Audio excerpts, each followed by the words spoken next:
જો તમારી ઘરે પણ દીકરી છે તો દીકરી માટે ગુજરાત સરકારની એક વહાલી દીકરી યોજના છે એ ચાલે છે.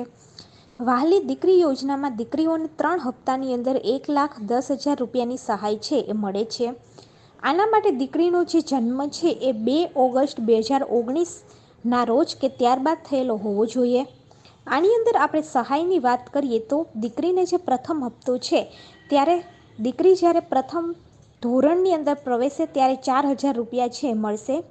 ત્યારબાદ બીજો જે હપ્તો છે એ દીકરી જ્યારે 9મા ધોરણમાં પ્રવેશે ત્યારે 6,000 રૂપિયા મળશે. અને છેલ્લો જે હપ્તો છે એમાં દીકરીની ઉંમર જ્યારે 18 વર્ષની થાય ત્યારે તેને 1 લાખ રૂપિયાની સહાય છે એ મળવાપાત્ર છે. આવી રીતે દીકરીને 1,10,000 રૂપિયાની સહાય છે એ મળવાપાત્ર છે. આનું જે રજિસ્ટ્રેશન છે એ તમે નજીકના વિલેજ સેન્ટરની અંદર જઈ અથવા તો મામલતદાર કચેરીની અંદર જઈ અથવા તો ડિજિટલ ગુજરાત